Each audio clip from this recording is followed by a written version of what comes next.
So, hi all.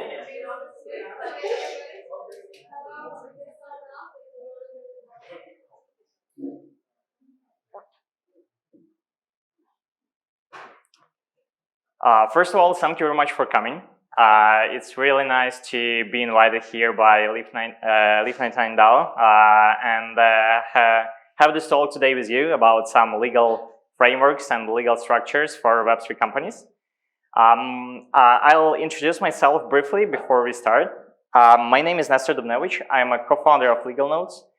And Legal Notes was founded in 2018, and since that time we had more than 200 legal sessions with Web3 founders, and also had the chance to work with more than 100 legal providers from 20 plus crypto-friendly countries.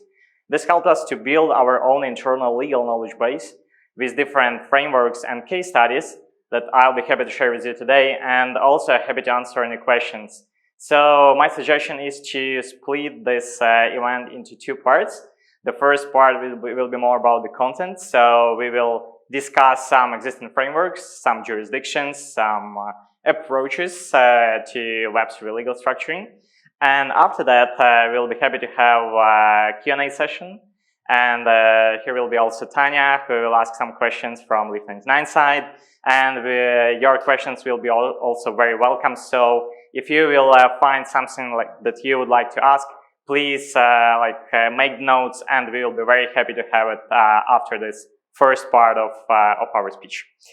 And yeah, speaking about this internal legal knowledge base that we developed during the last 4 years, we also published this information on our Legal Notes website in the category of resources or Legal Notes blog. So if you might be interested to find more about this, please feel free to come to Legal Notes website, and there are a lot more articles with different legal decentralized frameworks. And also, being a legal professional, I need to make this important disclaimer that it's not a legal advice. So please consider all this information that we will discuss today with you as just for informational purposes. So we are now compliant and can proceed. As we are okay with this introductory and disclaimers part, I would like to briefly sum up what we had before the blockchain technology was invented. And basically, when we speak about the Web2 industry, we had this centralized infrastructure, which includes all these centralized servers, hosting providers, domain registrars, and some other centralized IT infrastructure. At the same time, we had this vertical corporate holding structures where there is the holding company with shareholders and with fully centralized ownership, and then some subsidiaries in different countries or for different purposes. And at the same time, we had centralized management, because having this shareholding company also supposed to have centralized board of directors, general shareholders meeting, or some centralized officers within the company. And that was really sad, because there were no alternatives, and that's why this pyramid is crying on this slide. Before the blockchain technology was invented. And at this moment, the Web2 industry partially made this drift from Web2 industry to Web3 to find more advantages of new technology, and to also launch some alternative business models, some alternative governance models, some alternative community management models, etc. And today we will speak more about the things, how to structure it, and basically what might be the legal frameworks for it. And yeah, so here we go with Web3. First of all, it's about decentralized infrastructure. Blockchain technology provided the possibility to store data in a distributed way without the centralized hosting providers, service, etc. And it opened a lot of new opportunities and a lot of new possibilities to launch some new business models. At the same time, decentralized ownership, which is about token distribution and token release, is related to these communities of token holders who might have some stakes or token stakes or ownership rights or some governance rights, etc., and might feel that they are the part of something bigger, that they might make some impact on these big communities or big Web3 ecosystems. And the last one, but not least, the DAO part, which is related to decentralized governance. Because it's all about the community, and it's all about the possibility for the community to make some impact onto the strategy of the company, on some future decisions, on some direction of development, etc. So again, thanks to blockchain technology, that's the main invention that opened these new opportunities for business. But at the same time, when it comes to legal structuring, it usually creates a lot of questions for the founders. Where can we start from, and what should be the first structures? Where should we register the company? Because we are country agnostic. We plan to release and distribute our tokens in all of the countries and all of the world simultaneously. And as a result, we need to think how our legal structure might look like. And when it comes to lawyers, it's even more stressful because lawyers are used to work with some regular existing practices, some best practices in these corporate structures, like vertical holding structures and shareholding ownership. That's why this is also something that challenge not just founders, but also the lawyers who need to solve such matters. And this is something that I would like to discuss with you according to the following agenda. So first of all, I'll be happy to share with you some ideas about two circles. The first one is the Onchain Circle, and we will speak about some details on what we can include into this Onchain Circle. And then we can discuss what is outside this Onchain Circle, or what is in off-chain world, and how then to build the bridge between these two worlds. Secondly, we will discuss this concept of DAO legal wrapper, because again, as previously discussed, this vertical holding structures are more suitable for Web2 companies. But when it comes to the centralized communities, which are built in a horizontal way, it's necessary to think about something alternative, because these traditional vertical structures will not work for this. That's why we will speak about DAO legal wrapper as some concept on how these decentralized communities might be structured. And after that, I'll be happy to discuss with you the triple company structure, where each type of legal entity from this triple company structure is responsible for some specific areas. And at the same time, we will discuss the most crypto-friendly and suitable countries for each type of these legal entities. So that's the agenda for today. I hope it will be interesting for you and useful as well. Let's start from the first question, and it's all about this first Onchain Circle. When we speak about every Web3 startup, we can split or divide every Web3 solution into two parts. The first part is about on-chain. So all things or all parts of solution that are built and which might be moved, transferred, used fully with the usage of blockchain technology, we can qualify as the on-chain part. And among them, we can speak about smart contracts, we can speak about protocols, about tokens, about on-chain voting, about on-chain treasuries, which are managed by DAO, etc., etc. So all these things that are fully decentralized, that are permissionless, which is a very new concept for Web3, because before that, every transaction with any asset requires this intermediary, in the most of the cases certified or even licensed, who will need to authorize this transaction.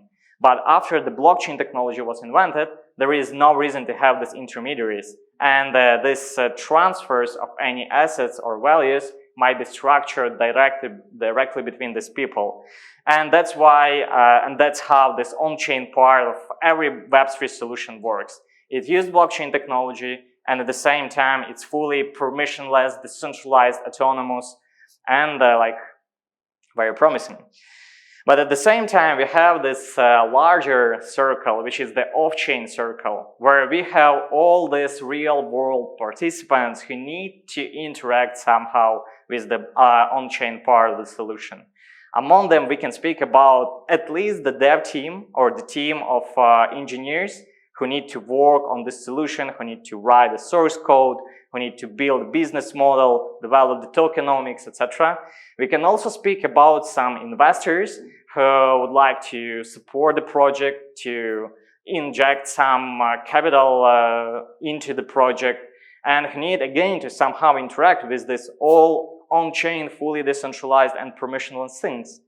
At the same time, there are some exchanges and wallets where the tokens might be listed and where some like DeFi protocols might be integrated. And in the end, there will be the community of real people who will have tokens and who will need to vote and to make some decisions, etc. And this is also from the off-chain part.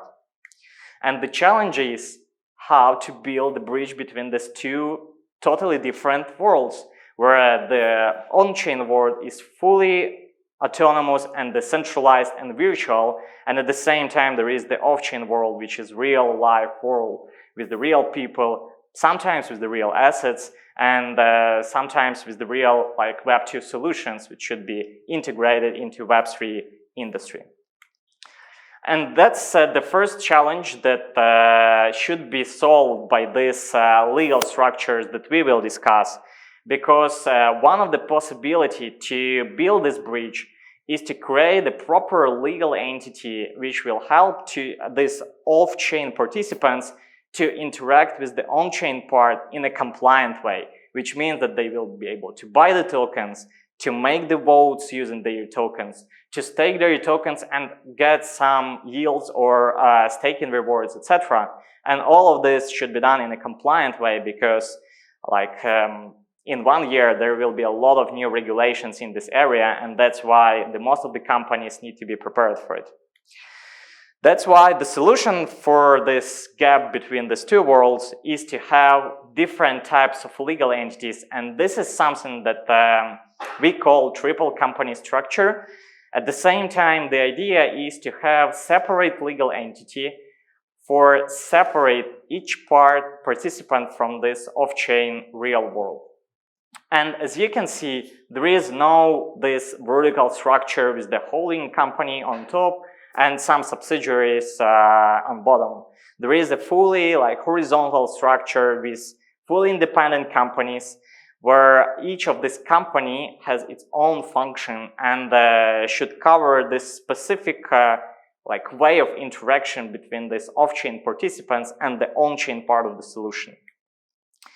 That's the idea of DAO legal wrapper. The idea to build enough legal entities and this enough legal bridges between the on-chain world and the on-chain part of the solution. As I mentioned, there is this triple company structure. This is very simplified concept because different networks, different protocols, different token release models and tokenomics models usually require different approaches. Sometimes it might be enough to have just 3 companies. Sometimes it might be necessary to have more sophisticated structure, where some of the companies should cover like one specific activities, another one should help to, like, for example, release and issue the tokens. The third one should help to manage these tokens in a centralized way, and at the same time some activities in a decentralized way, etc., etc. But in general, we can speak about these 3 different types of legal entities, which we can call the topco, or you might also heard about all these labs in the Web3 industry, right? The storage lab, the Avalanche lab, different like Ethereum lab, etc. Basically, in the most of the cases and in the most of Web3 structures, this company is the operating one, which means that this company is used for first hire the people, especially the core team, the founders, the engineers, and at the same time to cover some other operating matters, like to open the bank account, to rent the office, to pay some software subscriptions from Web2 world, and also to hold an intellectual property, trademarks, different Web2 interfaces like websites, mobile apps, etc. All these Web2 parts of Web3 solutions are held by this DAO or DAO lab company. So that's the idea of this first legal entity within this triple company structure. The second one, or the token company, is related to all token-related activities. So we can start from very first stage where the founders decided to issue the tokens. After that, they'll probably need some tokenomics, some spreadsheets with some calculations, with some inflationary projections, etc., etc. And this is usually the first stage when they start raising token-related investments, signing this complicated, simple agreement for future tokens, or token warrants, or some token side letters, etc. So all these documents are also covered by this token company. And at the same time, once these tokens were and tokenomics was tested within the testnet and then deployed into the mainnet, all these early token-related investment agreements should be converted into the real tokens. And at the same time, there will probably be some additional token release, at least some private token sales, and a bit later, probably some public token distribution campaigns like token generation event, initial DEX offering, or like a lot other activities that are related to this public distribution of tokens for the community, for supporters, for ambassadors, etc. So that's all about token company. And this company also covers token listing, because once token minting protocol and the tokens were deployed into the mainnet, the next big task of the founders will be to think where these tokens might be listed, in which wallets, in which dexes, which swaps, exchanges, and some other platforms where these tokens might get some additional liquidity from the market. And that's basically also something that this token company is responsible for. And the third type of company is the DAO company. And the idea of this company is to act as some sort of liability and governance wrapper for this decentralized community of DAO members. First of all, the first risk that the DAO members might face is related to all this regulatory or approaches from the regulators. You might heard about the case of DAO, which started like early October, where the CFTC, which is a US-based regulator, initiated an investigation against DAO, which is fully decentralized community. And the fun thing that is that they send this claim to them through their support board on their website and just publish on their blog, which is very new in this industry and probably not super compliant. And basically we are waiting for the decision of the court, which should be until the end of November, and we'll see how it will go. But this is a very first and very dangerous precedent for the DAO, because the CFTC said that this DAO launched the protocol which issued some unregistered securities within the US. And at the same time, it results the breach of securities law in the US. What does it mean for the DAO members who just use their tokens and probably vote for some decisions or publish some proposals within their DAO dashboard? It means that if the regulators will identify at least one DAO member, they might recognize this DAO member as the general partner of unregistered general partnership, and at the same time, this person might be liable for probably all the activities that DAO did previously, which is super, super dangerous for the community at all and for each of the specific persons as well. This results some news and some activities within the market. You might also heard about this big restructuring of Sushi DAO, which is one of the biggest swap and DeFi protocol, where they published the proposals, I guess a few weeks ago, that they want to engage the US-based law firm to make some corporate restructuring and to build a specific liability wrapper for their DAO members, which is built, in their case, which is built now in Cayman Islands as Cayman Foundation. But that's just the example how the industry reacts on these cases from the regulatory side.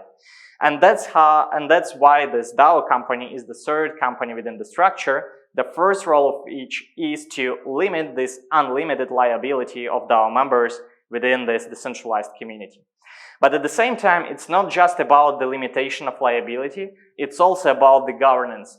Because if there will be no legal representative of this community, and if there will be just fully like on-chain voting process, some DAO members might say that, well, it's not legally binding because there are no like any legal documents, any regulations which we can apply, etc. That's why some founders, some Web3 founders also use this DAO company as some sort of governance wrapper by reflecting some clauses from DAO constitution in the constitutional documents of this DAO company. For example, bylaws, articles of association, operating agreements, etc. And that's the way how they try to make their DAO constitution legally binding, because in this way there will be legal entity where all this like governance rules will be reflected in these documents. You might ask, why we need these 3 separate legal entities? Because, well, let's set up the one and use it for all these activities that we discussed. And the answer will be the separation of this responsibility zones and also the liability zones within the Web3 project. First of all, it's always necessary to protect the core team, the founders, the engineers who are working on this protocol. And I guess that some of you might heard also about the Tornado Cash in the US, where the software engineer was summoned to the court just for all this software development activities, just for launching this decentralized protocol. I agree with the fact that it's not compliant and it helped like with a lot of illegal activities, but at the same time it was fully open source and it was just like decentralized, fully autonomous protocol which works without any like efforts from this engineer who once deployed it, and after that it was fully permissionless. So there are these different matters that might create some risks around the core team. That's why it's always better to wrap the liability or protect this core team from the liability by having this DevCo, which is the first one. The second company is related to tokens, and the matter of having this company separately within the structure is that this token company usually has temporary role, which means that once this company completes all these token-related activities, like first, develop the tokenomics, second, raise some token-related investments, third, deploy token minting protocol into the mainnet, and fourth, made some public token distribution activities, since that time, the rest of undistributed tokens are usually transferred by this company to the DAO treasury. And since that time, there is no reason to keep this company within the structure. That's why this token company is usually called the token SPV, or token special purpose vehicle. And as a result, it has this temporary role and might be dissolved once all these token-related activities will be done. And since that time, there will be just one need to have this DAO company as some sort of liability and governance wrapper for the decentralized community, and where this decentralized community will manage this treasury of undistributed tokens that the token company previously transferred to the DAO treasury. In the end, the ideal structure might look like as follows. There will be just DAO company that will act as the legal wrapper for the decentralized community. And at the same time, there might be this dev company, which was the initial one, and which will ask for some development grants from DAO company to cover some salaries of engineers, some operating costs, and some other matters to help itself to like support and keep developing the protocol. And after that, there might be a new other like dev companies around, some dev shops, some product labs, etc. All of them might ask for these grants from DAO company. And that's how, in the end, this structure will be transformed into the fully decentralized legal structure. So that's all about this triple company structure. I decided to had more time speaking about the structure because it's very important to understand how it's difficult from Web2 legal structures, why there is no hierarchy and why we don't have topco and opco, etc., but rather this horizontal structure of 3 different entities with 3 different roles within the project. And as I mentioned, we can speak about, briefly can speak about jurisdictions, because that's another question of the founders. Okay, I can understand why we need these 3 different companies. At the same time, I can understand that we don't need to set up 3 of them from scratch. From start, we will need just the first one, the lab company. But after that, we might need this token company when our tokenomics will be ready, and we will plan to sign first drafts. And in the end, we will have this DAO company once we made this decentralized token distribution and build this decentralized community of token holders whom we would like to incentivize to vote for some decisions of the protocol development. That's why we have some criteria how to approach this, this question of choosing the country for each company registration. When we speak about DevCo, it's super simple. It's always super simple because this company is usually registered in the country where the core team is based. It's always easier to have this company, for example, if your team is based in Germany, to have this company registered in Germany because it's easier to add people into the payroll, to structure the directorship, to open the bank account, to rent office, etc., etc. However, if the team is fully distributed, and this is also a very common case in Web3 industry, it might be some other like IT/IP friendly country, which we will discuss a bit later. When we speak about token company, the key criteria to be considered when choosing the country will be the token legal status. So it will be very important to define whether the regulators have already issued any guidances about tokens and about their legal status or their legal qualifications. At the same time, it will be very important to have this token distribution plan or token release plan, where there probably might be some token genesis release and some further like token distributions in the form of IDO, airdrops, TGE, ICO, etc. Because some of these ways might be regulated in some of the countries and might require some additional licenses or authorizations. And also the last one is investors' requirements, because some of the investors who will invest using these softs or token warrants or token side letters or token sale agreements might also have some expectations on where the founder's token company will be registered. And the last one is related to DAO company. We can here speak about the type of the DAO. And basically today we can speak about investment DAOs, about service DAOs, about protocol DAOs, also some decentralized community DAOs, etc. It will depend on the business model of the DAO and how the DAO plan to earn the money. Also the DAO membership model, how the DAO members should be onboarded, and what will be the criteria for DAO members to be, for token holders to become the DAO members. And the last one is DAO governance model, how the founders would like to build this decentralized governance model for their community. So in the end, we have this list of crypto-friendly countries, and again, these regulations are constantly changing because you might also heard about this MiCA, the new EU directive, which will come into force in 1 year. Some algorithmic stablecoin regulations in the US, where they will probably be banned by the regulators, etc. But in general, using this criteria that we discussed previously, we can speak about the Delaware, UK, Singapore, or Estonia when we speak about the company for DevCo or this DevLab company registration. Again, this is the list of this IP/IT friendly countries, but again, as I told previously, it might be even easier to have this company registered in the country where this core team is based.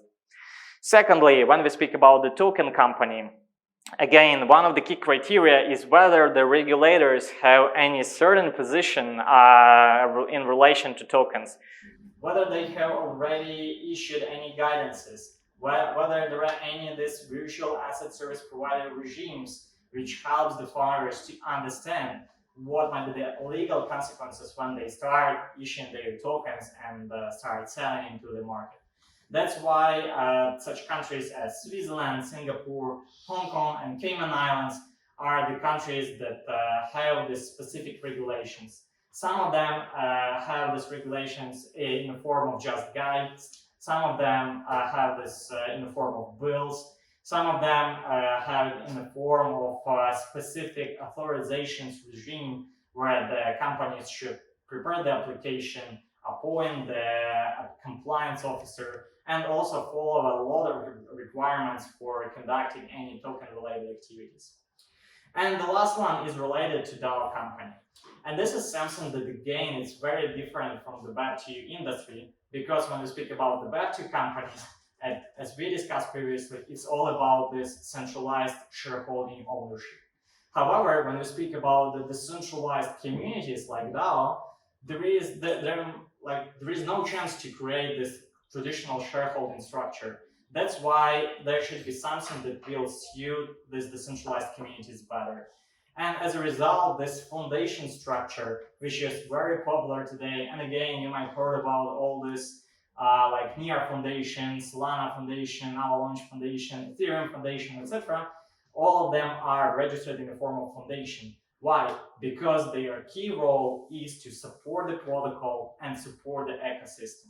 The most of these foundations are non-for-profit, which means that they don't provide all this protocol-related financial services if they launch some DeFi protocols or some gamify projects, etc.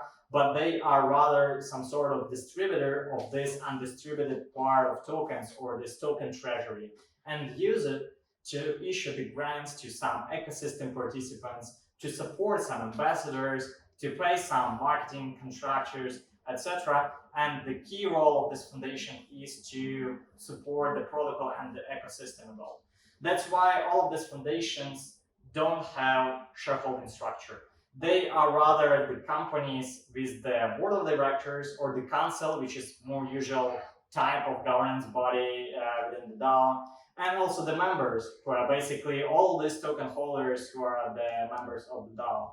And that's all. At the same time, the idea is to build this ownerless legal structure or ownerless legal entity, where there are no centralized shareholders and owners of this business. There is rather a decentralized community with the hundreds of people or even thousands of people within it. That's why this is all these DAO companies are registered in the form of foundations. We can speak about Swiss Foundation, Liechtenstein Foundation. These foundations are more regular for the EU-based teams. And if you speak about the US-based teams, like different Isle-based foundations like Cayman Foundation or Marshall Nonprofit LLC are more regular for them because of some regulatory and tax matters. So that's about this short list of countries where each of these legal entities might be registered. Hope it was useful for you, and that's all from my side. Hope you have a few questions to discuss, so I'll be very happy to answer, and thank you very much for your attention.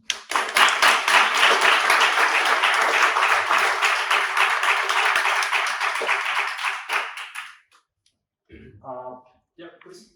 I want to ask you about what you feel about the cooperative structure as a legal entity form for companies. You know, for example, in Europe we have this European cooperative, which in my opinion is very similar to a DAO. You have these organs, you have a board, but you have members, and every member has one vote, so they're all equal, they're shareholders. But in a way, they are shareholders. So, is there something you could also recommend as a DAO structure? Do you have experience with that? So this is a great question. I heard about some frameworks which use this cooperative structures. I know that there is the directive which allows like every EU country to use this cooperative structure, and there are these different agricultural cooperatives in some of the countries, or building cooperatives, or even investment one. Thanks. So yeah, that's why I think that it's definitely one of the solutions. I had a conversation with the founder from Croatia last year who used this cooperative type of structure. He had this interesting type of some sort of investment DAO where the people can make some contributions and then this DAO might invest into something. And this cooperative scheme really worked great for him. But at the same time, there was some challenge with the governance model because usually in these cooperatives, like each cooperative member has like one vote, but it was related to this creation law, and there might be differences within this governance structures in, for example, Germany. That's why I think that the best idea is to first understand where will be the key DAO members and which activities the DAO will conduct, like which will be the type of the DAO, whether it will be investment DAO, community DAO, service DAO, etc. And then decide whether this cooperative scheme might work. Because at the same time, there is also another project, it's called Opolis, and they are building something like in global employment industry. They use the cooperative scheme of US, of the state of Colorado. And it seems that all these cooperative schemes are very interesting, but at the same time a bit local, which means that, for example, to use this framework in Germany, it will be the most suitable if all the DAO members will be based in Germany. And as a result, it will be easier to make these contributions, to make accountants, etc. Once it become like cross-border or even will go outside the EU, this cooperative scheme might be quite new and not all the time very comfortable for this, like for foreigners. But that's just my opinion. That's a great question, and I think that these cooperative schemes might be definitely something interesting for the future. Thank you for the question. Yes, please. Yeah, I'm not a legal person, but why do you need to create like legal entities? First of all, is it because of liability? Because you said because you need you cannot open a bank account, for example, in Germany, a business bank account if you don't have a business, or at least if you don't sign yourself as a businessman, freelance or whatever. But why do you need to create the entity? Like you mentioned, this foundations in the DAO corporation. In the last term, because you want to have someone liable, or you need to have someone liable in this case. Because what if you upload a DAO, but you're not in charge of it and you cannot change anything? Are you liable because you deployed it, or because the goal is to not have any boss? Let's say, in my opinion, in my understanding. So this is the question: why do you want to have an entity for the DAO part, especially? Yeah, this is also the great question. Thank you very much. Basically, this guy from the Tornado Cash case had the same thoughts, like why the developer or the software engineer needs any legal entities if it's just open source code, which the software engineer will publish on some GitHub, like add some open source license, and then allow all like any people to just get it, upload it, or deploy it into the blockchain network, like any of this decentralized one, and use it for their own purposes, or make it also some open source. And but in the end, when it comes to regulatory investigations, they will first they will need to define who is the exact developer or exact creator of the protocol, and secondly, who is the issuer of the token when it comes to these cases related to unregistered securities. And in the end, if there will be just one individual without any legal representations, like legal entities, etc., then this person will be fully liable for this. And that's the reason why the companies are called limited liability companies, because they help these entrepreneurs to limit their liabilities, to protect their personal assets, and probably to limit the liability related to some very innovative business models. That's why we need even all these three legal entities, because just one might not be enough for these very different activities related to tokens, protocols, DeFi's, swaps, etc., etc. So that will be my question. Thank you very much. So we have like some hands, but yeah, maybe we can start. Like, I have a question in terms of like DAO stands for like decentralized autonomous organization, and in a way, anything is only as decentralized as the least decentralized path. So the minute I incorporate in any country, that's my single point of failure. So in a way, we can't make anything that incorporates should be called a DAO. It's no longer autonomous because it has a single point of failure, and no matter how many people are involved. So what's your take on that? Also the great question, and that's the dilemma that CFTC is trying now to solve when initiating this investigation against OkiDAO. Because basically OkiDAO doesn't have any legal structures for their DAO. It's just decentralized community. It's just fully anonymous and on-chain voting process where the people can publish proposals for something, etc., and where they can manage the treasury together. However, let's see how this what will be the outcome of this case. But from my perspective, again, the first reason to have these legal entities is to limit the liability, at least for the founders or for the council members, because every DAO also needs some centralized management body, which will oversee some processes. And another very important matter is related to all this grants release.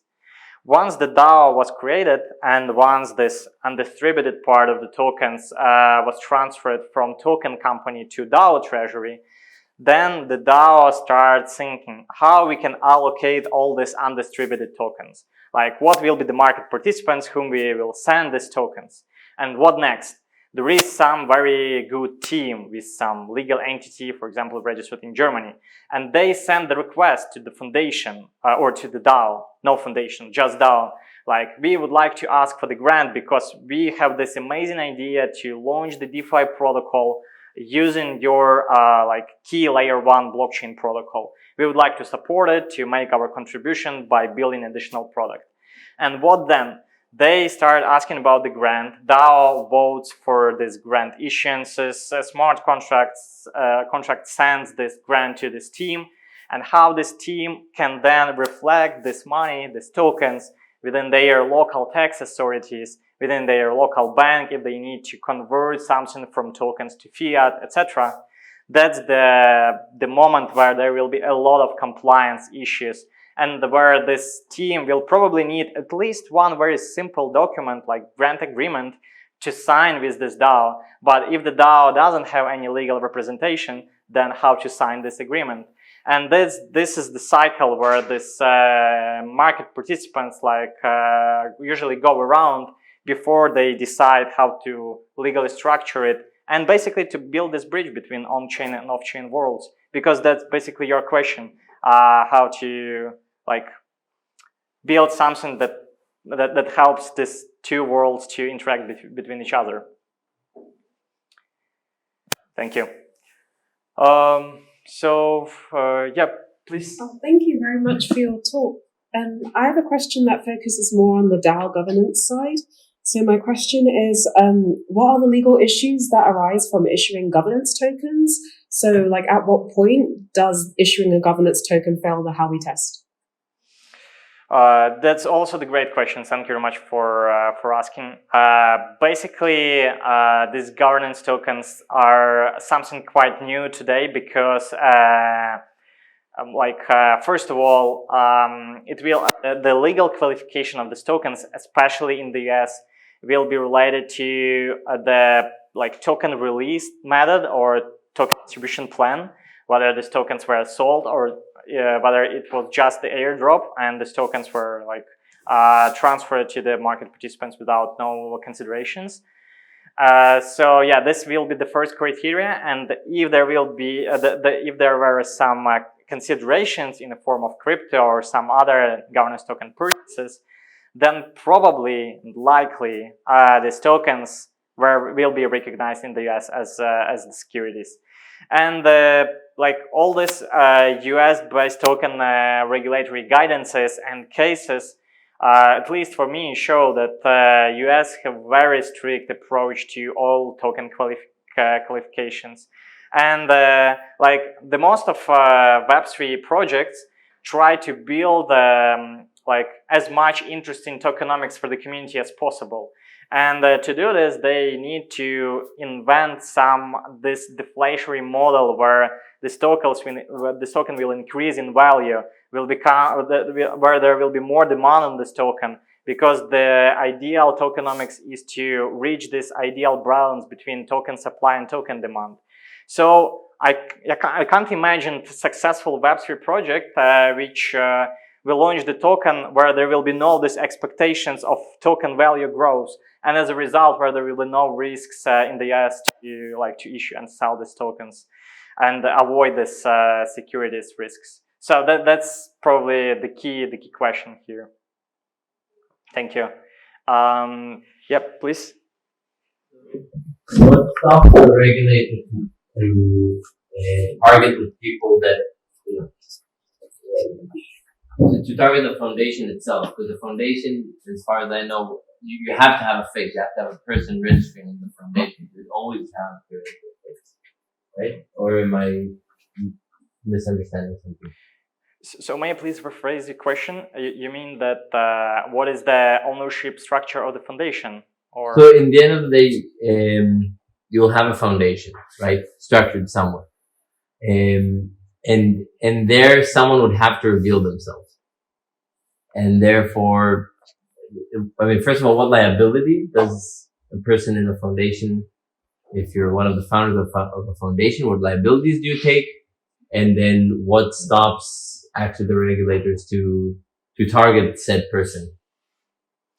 So yeah, thank you very much all for this question. And I think that the best way to discuss it is to take a look on it from the perspective of the area of responsibility of the foundation.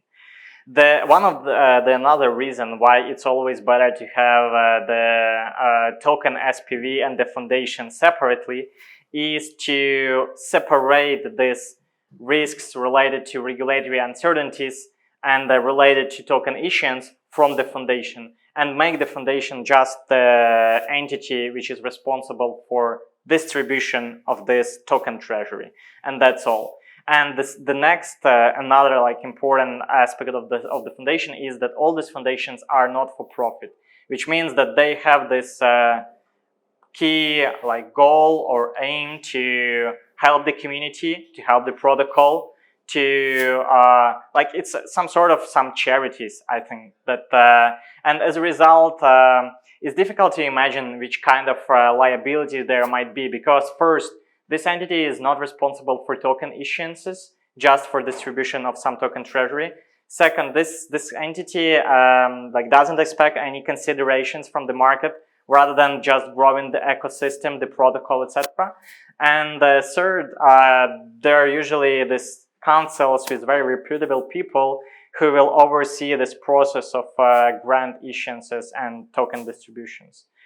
However, maybe in the future there might be some cases where these foundations might be responsible for some matters. So let's see.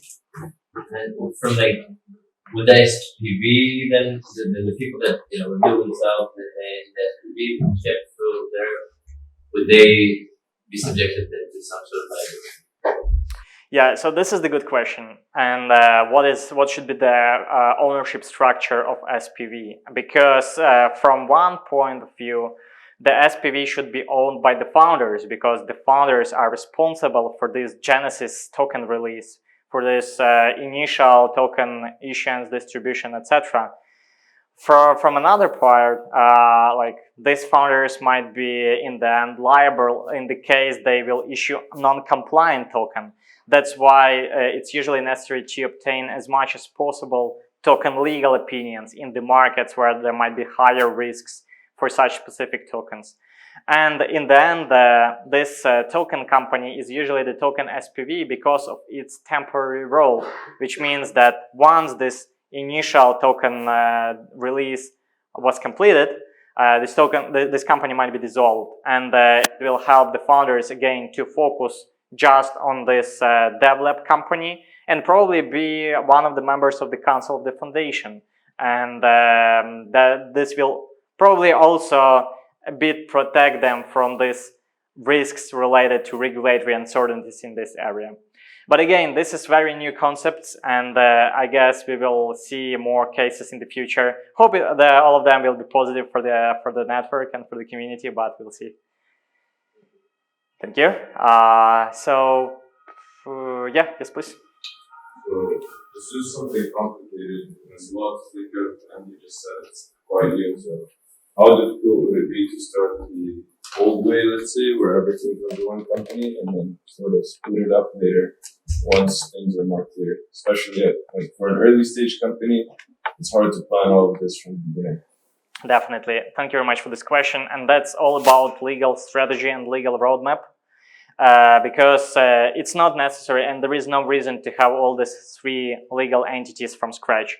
And another like disadvantage of this model to building it from scratch is that the legal budgets will be really huge. That's why it's always better to start from this first develop company, raise traditional equity investments, and probably sign some like token side letter or token warrant, and start building the protocol, start building technology, start building like tokenomics, business model, etc. And then once the company will raise new rounds and will be prepared for this all token related matter, then it's reasonable to start thinking about token SPV, or the second type of legal entity. And after that, once this token SPV completed all token related activities and distributed all like probably half of the tokens to the community, to the founders, to investors, etc., this is the moment when the founders usually start thinking about the foundation, about the DAO structure. So it's all about this roadmap with the three stages. First, to build; second, to like issue the tokens and distribute them; and third, to build the DAO behind the technology and the protocol. And it's always better to synchronize the legal roadmap with the business roadmap. First, to make it as lean as possible, and second, to not to build some unreasonable legal structures, because the regulatory environment might also change. And I think that some crypto-friendly countries that I showed today might not be crypto-friendly like in a few months. That's why, yeah, it's always better to follow the market and then to move according to the real legal roadmap. Thank you. Yes. I want to ask, how limited is limited liability? So, I mean, you're still liable for crimes, and like how much wrapping does a wrap it? Great question. And basically, I think we can split all the liabilities between different cases.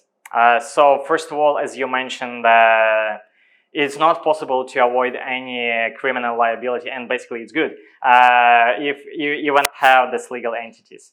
However, when we speak about some criminal cases, in the most of the cases, and if we like take a look back onto this 2017s, all of them were related to different scams, fraud, etc. So all these financial crimes. Another very risky moment within this industry is related to money laundering. Because if the project doesn't follow all these compliance rules, doesn't conduct KYC, on-chain IML analysis, etc., then this project might be involved in some money laundering activities. And as a result, again, the shareholders and like at least the directors will be responsible for it. So this is one part. And there are like basically quite clear rules how to avoid it. First, to incorporate the proper compliance matters. Second, to like be transparent with the community, to avoid some misconducts, etc. And there is also this second category of liabilities, which are related to all this, as I mentioned previously, regulatory uncertainties. Because in 2017, we remember the DAO case where they issued the token, and where there was this first case of applying the Howey test to the on-chain token, and where basically the community realized that, oh, there is such Howey test, and we need then to apply it to different tokens to understand what is their legal status and how we can sell it. So I guess that we will probably see the same related to all these DeFi models and swaps, etc. in the nearest future, because some of these fully decentralized financial protocols might be also recognized as some sort of regulated financial activities might require licenses, etc. But in this case, legal entity will help to limit the liability, because if the founders will provide all like legal opinions, like some legal conclusions prepared by like licensed lawyers with professional insurance, then it will help at least to decrease the damage for the company and for themselves, and to be transparent with the market. Thank you. Okay, last question, please. The question is very simple. The token company is raising the funds. So it's fiat money.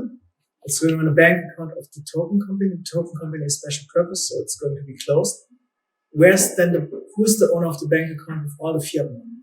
So not the money which is going to the DevCo like every month, but really the big chunk, the millions. Where are they?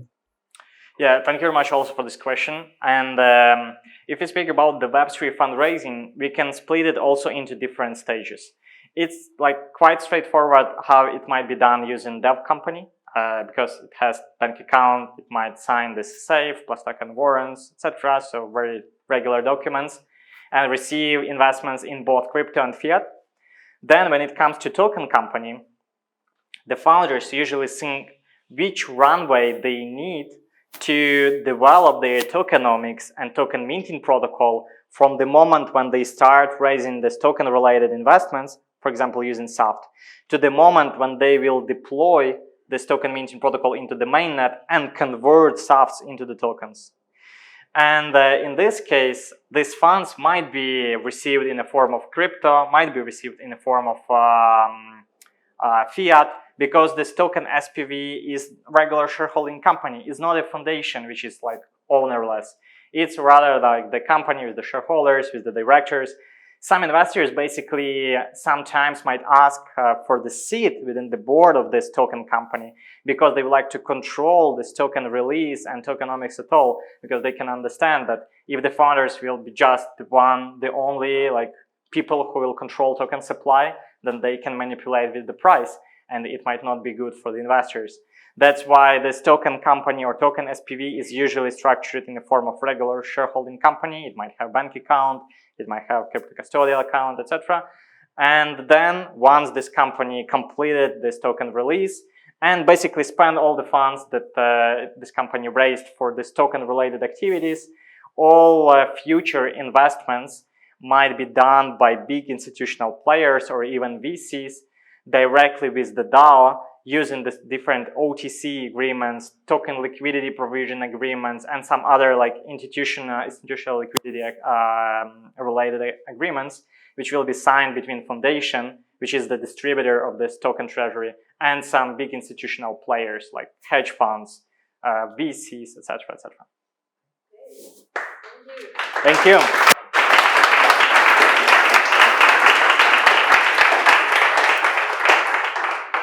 Thank you, Nestor. This was very insightful. Guys, just a quick announcement that we have some other events coming up at the beginning of December about the economics and about DAO. So make sure to check out the website for the upcoming events. There are some QR codes hanging around the room, so you find them. All right, and drinks, coffee.